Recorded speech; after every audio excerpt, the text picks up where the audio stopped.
Welcome to the Good Stuff podcast, brought to you by From Creative Agency. Each episode we talk to good people doing good stuff. Hello Anna, welcome to the Good Stuff podcast. Hi. I'm so pleased you were able to join us today. Can you tell us a little bit about yourself to start off with? Yeah, so I'm Shropshire, living in Shropshire, been here for 10 years. Prior to that, I was travelling around, lived in lots of different places, lived abroad. I was a teacher. When I came back to the UK, I retrained in marketing, and since I've been working with lots of really cool, small, local charities and national charities. I really wanted you to come on because I've been we've connected and known each other like virtually and through LinkedIn everything for a while, but I've just been seeing some of the brilliant charity work that you've been doing. I thought it's just absolutely the good stuff that we want to shout about. So can you tell me some of the charities that you're working with at the moment? So I just finished working with the new Shropshire Community Foundation, which is setting up to kind of channel funds into Shropshire. And I've also worked with Casper Advocacy that are just based in South Birmingham. We've been doing some work with them on training courses and kind of diversifying their income through training courses. And the biggest one I work with, I guess, spend most of my time of the week with is A Good Thing. And they're a CIC that's national, and it's all about stopping business waste from going into the bin or being burnt or incinerated or just sitting in the cupboard, gathering dust and getting it into charities and places that really need it. So can you tell me a little bit more about A Good Thing? Because I was reading a little bit about it because I saw that you were doing a lot more for it, and I was just frustrated that I'd never heard of it before because it seems like such a clever use of resource. Can you explain kind of the work that they do and then a bit about what you do with them? Yes. So it started by Kathy and Richard Benwell back in, I think they've all had this idea for a long time. And during the pandemic, they're like, great, we've got some extra time. So they actually started to put it together. So Richard's got a software background. He owns a company called Squared Up. And Kathy was a trustee at a charity called Homestar, and she was watching all these laptops going to the cupboard every 2 years. The programmers obviously needed state-of-the-art tech, and they were just going into the cupboard gathering dust, and she was like, hang on, the people down the road at the charity, they're getting to work, firing up their laptops, making a coffee, coming back and still not really ready to start their day because the tech was so old.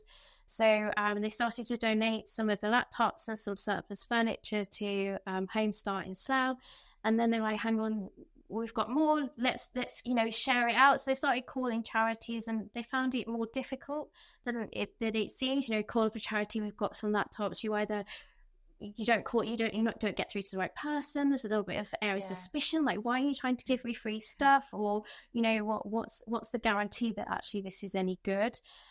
So when the pandemic hit, they created the platform to kind of create this matchmaking service, so the business lists the item and then it goes out to charities in a 20-mile radius. And I guess my role in it is I've been helping out with marketing and kind of getting all the social media platforms set up, but they also go out to events on their behalf and meet different people. I guess kind of like a little bit of business development side of things. Well, it's so interesting. And is the charity now nationwide? Yeah, it operates all across the UK. So we've got charities even as far as the Cairngorms as a charity. Wow. Right up in the Cairngorms. We've been talking to Northern Irish charities over the past couple of months as well. And then we've got businesses all around. Some spaces like London, there's lots of business and charities, and then I guess it's kind of where there's cities, there's more that are signed up as well. And has it been the kind of the software capabilities that have enabled the scale of the growth? Because it setting up during lockdown and then to be kind of nationwide at this level, that's quite rapid growth, isn't it? Yes. So what's been the key to that, do you think? I think it just how easy it is to work. So we get to market and tell everybody this is really easy. You can just find stuff that you have, list it, and there's local charities that need it. I think you just have to take a quick picture, upload it, and it's super intuitive. So it's going out to these charities in a 20-mile radius. So it's kind of like I guess like eBay or like Airbnb, and so the tech side of things really has just made it accessible. So then word of mouth starts happening. People start telling other people, you've got to use this, have you got anything spare? Charities start talking to other charities want to get businesses involved as well, so that's kind of a really nice community feel around it. That's brilliant. And how did you spoke before, kind of rewinding slightly about kind of traveling and teaching, and then what made you decide to kind of retrain first in marketing and then to kind of really find your niche in the charity, not-for-profit sector? So I taught abroad, and I was really fortunate. I taught in amazing schools in Hong Kong, and I think when I came back to England, it was kind of with a bump. A lot of money had been taken out. I had A-level students sharing books, and I just felt sad for the schools. It wasn't as it was, as geography teacher. No, you can't take people out on field trips, and I just became a little bit disengaged. And I'd done marketing because I was assistant head of sixth form, and so I'd kind of run Twitter accounts, and I was like dabbling in design for sixth form brochures. And so I thought, I really enjoyed that. So I retrained, and as I started to work with more and more businesses, I realised that people connection, I still wanted to be involved with people. I wanted to help people, and I guess that's kind of how I became more involved in the charity sector. And I guess kind of like connecting people. I don't know if it's because as a teacher you have to remember lots of names. I remember absolutely. People and what they do. So I'm like, oh, you need to talk to this person, that person, this person, and I think that's how it kind of all comes about. I think that connection element is something that I've kind of really kind of connected with you on that front, because I think that's the most some particularly in a rural county as well, is that's how businesses grow, isn't it? It's about the communities. And do you see that kind of community connecting focus as being a key facet of the work that you do as well? So how do you connect people kind of virtually as well? I do think it's a big focus of what I do, and it's kind of when you meet someone, making a connection with them and not ignoring that, just being aware of what they're doing. Obviously the algorithms are working on the social media, so just making sure that you're liking, you're commenting, you're storing, you're sharing, you're tagging other people into what you're seeing, because very often then people will start to do the same for you. And I guess I see that with a good thing as well, because more and more people see it and know what we do. They see furniture somewhere and they're like, you've got to connect with a good thing. A good thing will help you. And just this morning, I woke up and I looked at Twitter, and someone had wrote this post that was all about, the hardest thing I've had to do over the past couple of years in terms of economic downturn and closing down offices was sorting out all the things that are left behind. And someone was like, you need a good thing. That's so nice. Yes. Screenshot. Yes. Screenshot it.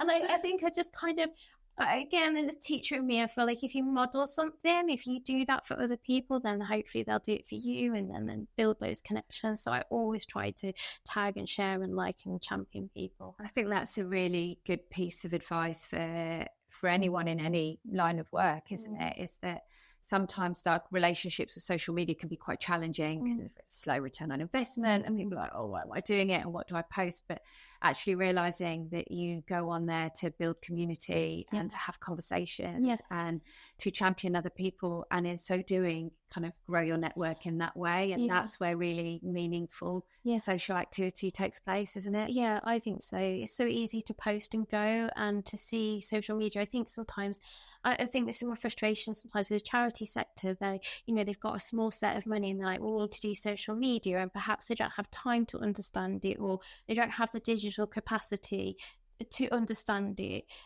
or they've got, they're leading and they're working with people, and the programs they're running are important, so they can sometimes give over a small amount of money and have, I hear, charities say, we'll get 2 posts a week, and you think, what's the impact there? It'd be so much impactful if you could learn how to use it, get your trustees engaged, even if they were just looking for a couple of hours a week. I just think that's so important, and kind of educating is really key for me, that you can listen socially, you don't need to buy tools, you can tag people, you can join the conversation, because that's what it is. I think that's where I've really aligned, because I think that's the teachers in us. I think education underpins everything that we do as well, and I think that's how you really empower people, isn't it? By just enabling them. And I'm guessing that's quite a big part of what you do in the charity sector as well, is trying to enable people to be able to do as much as possible themselves.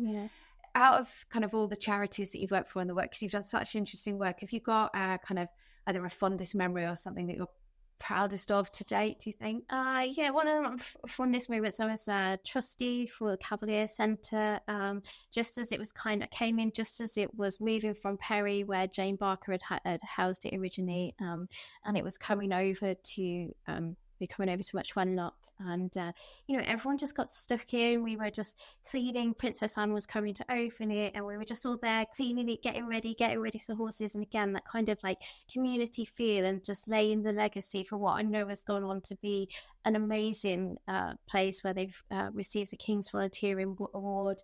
Like, I just feel like that was... You were there at the beginning. You put those foundations in place. Yeah, it was exciting. It was an exciting time. And we were speaking, we first met, didn't we, through your kind of COVID online kind of massive fundraising thing. And I was like saying, God, I don't know how you actually achieved that. Do you look back on some of the stuff that you've had to do and support the support you've had to put in place with charities through kind of the COVID years and go, gosh, I can't quite imagine doing that again now. It just seems fun because you did, what was the Cavalier event like? Because I think that there's some learnings in that about bringing people together as well, isn't there? Yes, yeah. So we ran the virtual show, and so it was in 2020. It kind of came about because me and another trustee, Danny, were watching the big badminton horse trials event. They'd gone online, and we were like, we can do something online. And so we wanted to bring together all the charities because we just felt, again, being rural, maybe not being in a big like city or location, we didn't have the agility to do that. And so my husband helped out as well. He got kind of like a tech background. He's like, I can help, build a platform where people can donate, people can come online and watch things and get involved. So we had virtual flower shows, virtual dog shows, cookery classes. Marcus Bean got involved. He did a demo. You brought Sean in on board and did a cocktail class. And then as more and more people heard about it, they're like, yeah, we can offer this or we can offer that. And it was just, it was challenging because everybody had different expectations and wanted different things out of it, but we're all channeling towards the same thing to kind of raise money, raise awareness, and also just give a little bit of lightness at a time that was really challenging. Yeah, absolutely. How have you found, like, what's the state of the charity sector at the moment? Because people, obviously cost of living, are people giving less? Like, how are kind of charities managing in this current climate? Yeah, it's tough. It's definitely tough. Their core funding is really being cut. So, and it's interesting because there were different reports out there. So you could look and see reports of billions of pounds of individuals' money being given, but actually the trust funds and access to trust funds is falling. So they're expecting about a 2.5 billion cut between 23-24 for charities. Wow. We're hearing about more kind of redundancies in the sector, and there were 2,500 charities that shut in 2022, small charities. And I think we don't necessarily think about that. The small charity disappears, but they're really the backbone of communities like Bushnell, Shrewsbury. There are charities doing things for local people on a daily basis. And I just think as that kind of goes away and they're part of social prescribing, just how life's tough for everybody at the moment, but maybe taking away just a little bit of a light or positive out of it, just how that's probably impacting people more than we realise. It's tough. And I think it's important, isn't it, for businesses and individuals to recognise that they can make a huge impact on small charities just by giving time and amplifying their voices and telling some of their stories as well.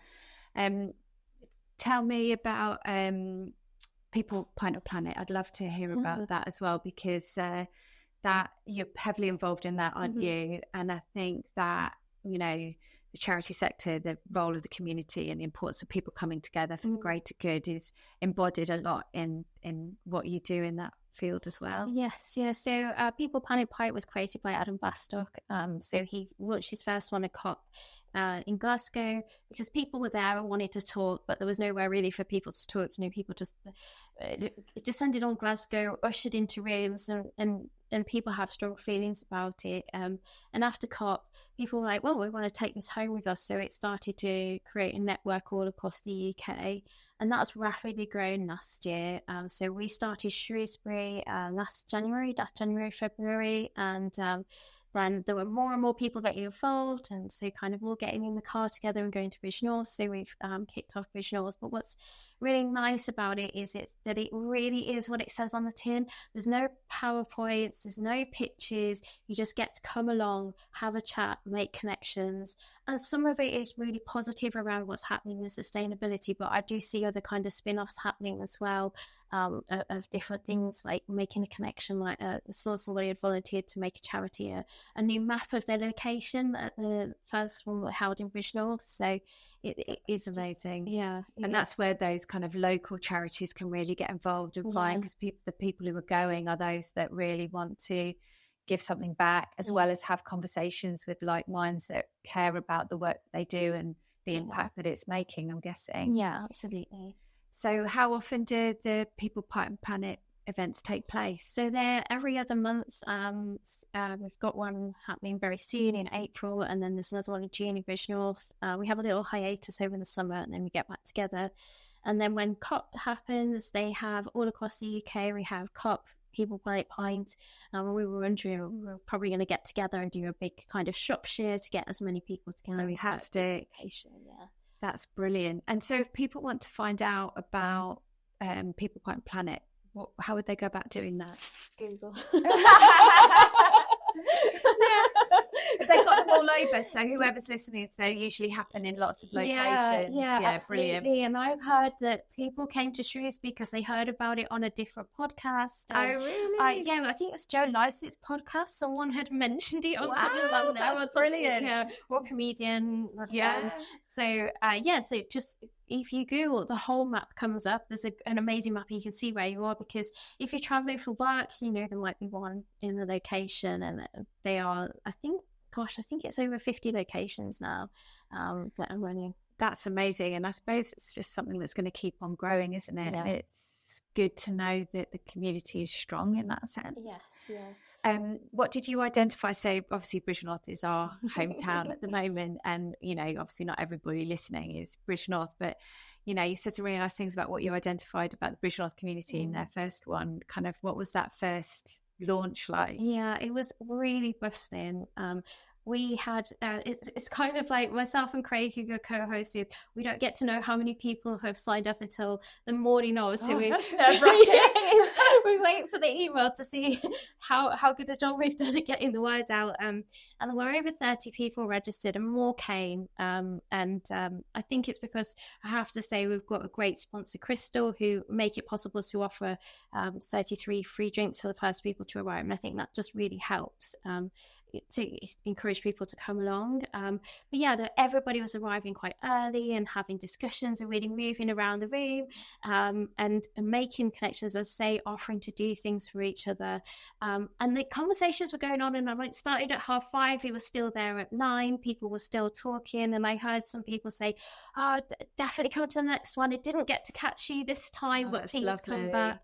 So it was really great. It shows the importance of network as well, and community, and really being part of something that matters, doesn't it? Yes. And what that gives everybody back, and those connections. So I'm looking forward to going to the next one as well. I had to send my dad last time because I couldn't make it because of childcare, so I'm definitely going to be there for this one. What else is kind of coming up for you at the moment? Have you got kind of projects that you're looking forward to starting, or new charities that you want to kind of highlight while we're talking? So I'm looking at starting to work on a project and being part of a steering group to help charities navigate digital resilience. I think since January, obviously in the business sector, AI has been bubbling away for 18 months and more, but for the charity sector, I think there was a lot of like AI webinars at the start of the year, and for some it's just so overwhelming. I've heard of fundraising AI platforms, but they cost £250,000, and they're cool, but charities only need to pay 10%, but it's still quite a lot of money. So I just think there's so much happening. And then if you look at the sector, really some, as I said, still kind of grappling with the social media and how do we actually navigate that, and do I have a website, do I have a CRM, and how do I link all of this together to make the most, to actually be agile and be able to fundraise and really understand stand where they are, and the impact they're making. I'm guessing to be able to reach the people they need to reach. Yeah. So we're looking at putting together a series of online learning to make it small, piecemeal, because obviously it needs to be like that, because charities are small and they're under pressure and people get pulled in different directions. So offering something that's there and small, accessible, with a mentor when you need it is that's going to make such an impact on charities, particularly those smaller charities that you've mentioned before. So when are you hoping that you mentioned steering groups? Is it at concept stage at the moment? So the kind of like all the research has been put in place, and then it's going to be working over the next 12 months, and then hopefully having something next year to launch. Because I think all these kind of like AI webinars, I feel like the sector is going to be a bit bored of it, and it will have put it back down, and maybe those of you who can use it will have picked it up, and then so I think it will come at a good time. That's really exciting. Then that'll be something else that you've laid the foundations for, and you can look back on and be like, I was part of that. That's really great. And obviously people can find you on LinkedIn and connect with you as well if they want to talk more. But I've really loved talking to you today. So thank you for you're doing amazing things, and I hope one day we get to work together as well. Thanks for inviting me on.